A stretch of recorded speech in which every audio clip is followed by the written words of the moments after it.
Good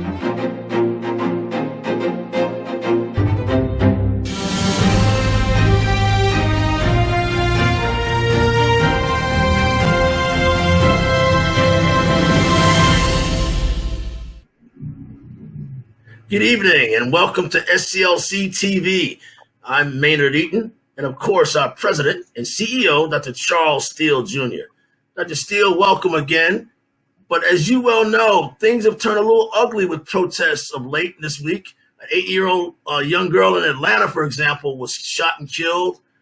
We talk about Black Lives Matter. We talk about anti-racial violence. But black on black violence is happening now too, is it not? Well, Maynard, that's a problem.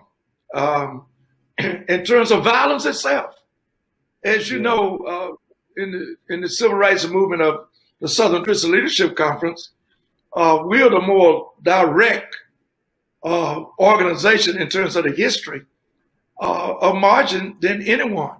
And the reason we were successful, and I've been in this business 45 years, reason we were successful, first of all, we had training. We had institutionalized in the civil rights movement teaching of our history and where we're going from here. There's no structure when you become emotional and you don't look to the historicity of the leaders who have been through the experience. What is wisdom? All wisdom comes from God. What's another aspect of wisdom? Going through the experience. If you have people who have been successful as a track record in terms of the experience of the civil rights movement, don't think that you're such a genius that you can't rely upon them and ask for the training. Well, you heard it, and I've heard it too. Young people say it's their time now, that our day is past.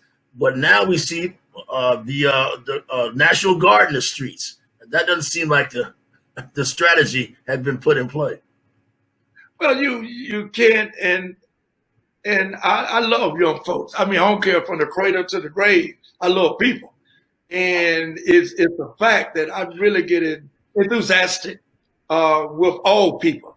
And I think it's a conspiracy within the system of living and people when you put labels on generations.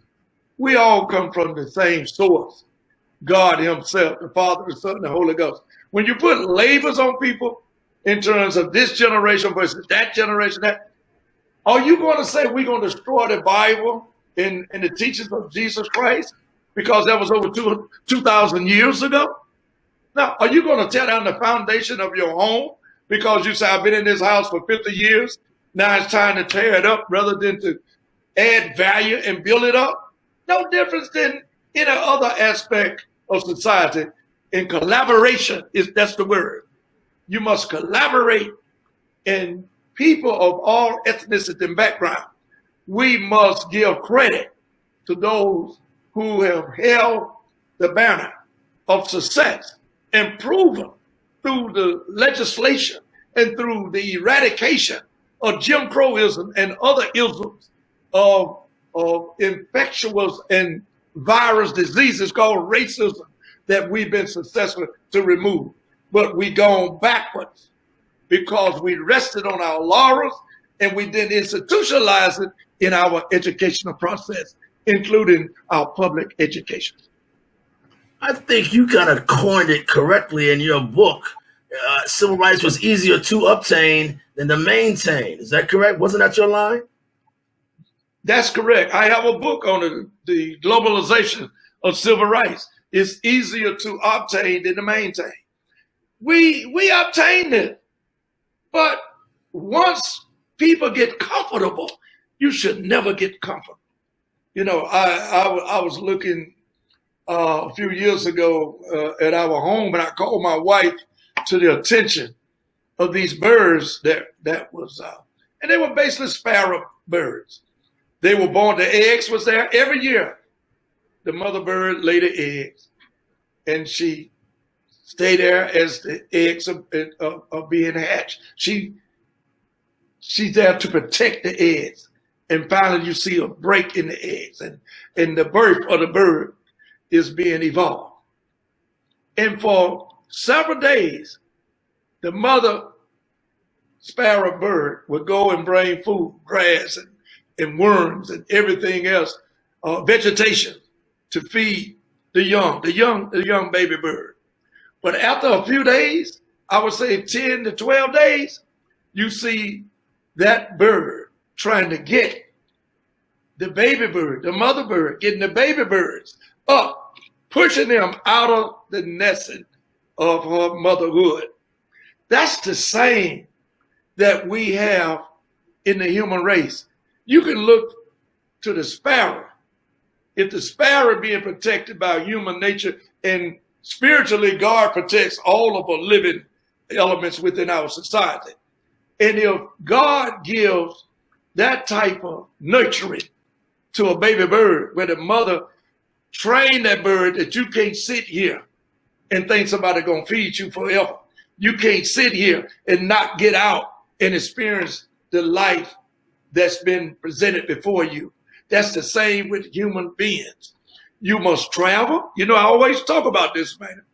You're talking about the three aspects of education outside of traditional classroom education and now online education. You read, you travel, and you build relationships. We don't build enough relationships within our environment and our communities. Why not build a relationship with people who have made a purpose and a commitment to elevate others within today's society? Dr. Steele, one of the things that you mentioned a lot, and we see in Atlanta particularly, and in across the country, it's a tale of two cities. There are blacks and whites who have made it and are well off, and then there's more than a majority of more people in major urban areas are poor. Isn't that what's clashing too? Isn't that causing a clash? Maynard, you hit it on the head. As I straighten out my coat, 32% of black children live in poverty. 32%. 11% of white children live in poverty. 26% of Hispanic children live in poverty. So what am I saying?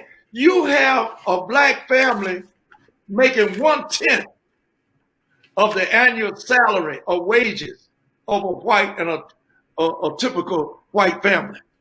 You're talking about 10% of what a white family makes.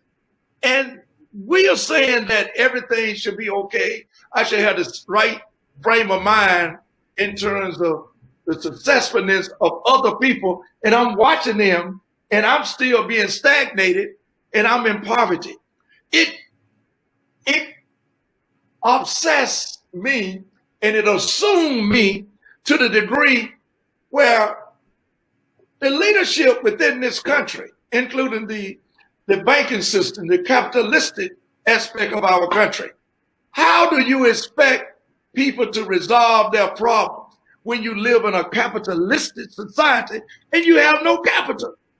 That's asinine. That's ludicrous. That's thinking out of the box in terms of osmosis and a magic wand. Someday all of this is going to disappear. No, you have to work at this and eradicate it. Well, on one note, we're talking about economics, small businesses and black businesses are suffering because of this COVID-19, are they not? I mean, we're going to see many small businesses and particularly black-owned businesses disappear because of this, right? Small businesses and black businesses are one day from going out of business. I want you to understand that. I was looking at the news just the other day when it was talking about the PPP in terms of the payroll protection plan, where certain celebrities and business people got tens of millions of dollars. Kanye West got something like $3 million. You know, Kanye West, you don't need it. Then there's another major corporation got over $200 million. One got $300 million. That's asinine. And you think the people are going to be pleased and comfortably resting on their laurels and not being frustrated. People are desperate as well as frustrated about this system and the racist policies that we have. Dr. Steele, let's end this note on this show on a note that you're quite familiar with, and it's coming up in the next few weeks.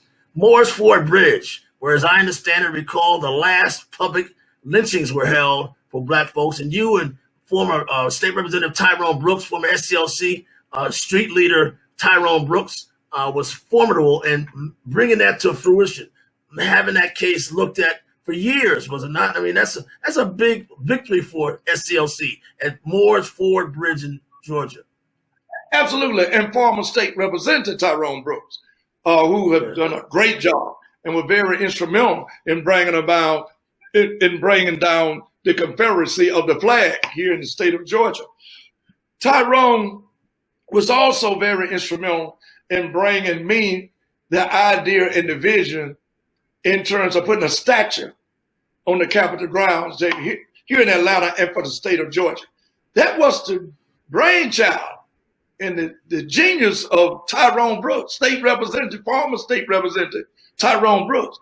That was his envisioning freedom in Atlanta, Georgia, that has never been exemplified before. It's not at any other institution or museum. It's at the state capitol, the statue.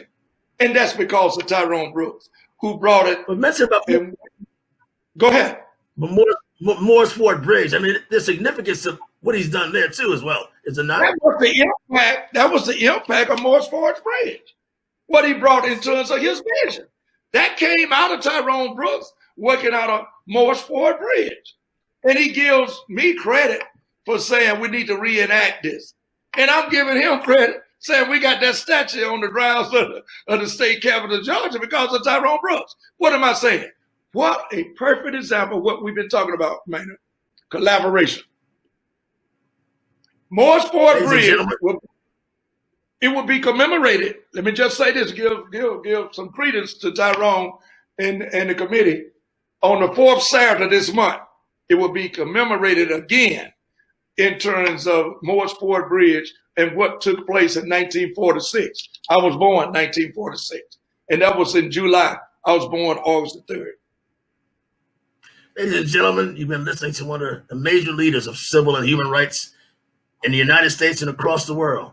Thank you, Dr. Charles Steele, Jr. See you next week.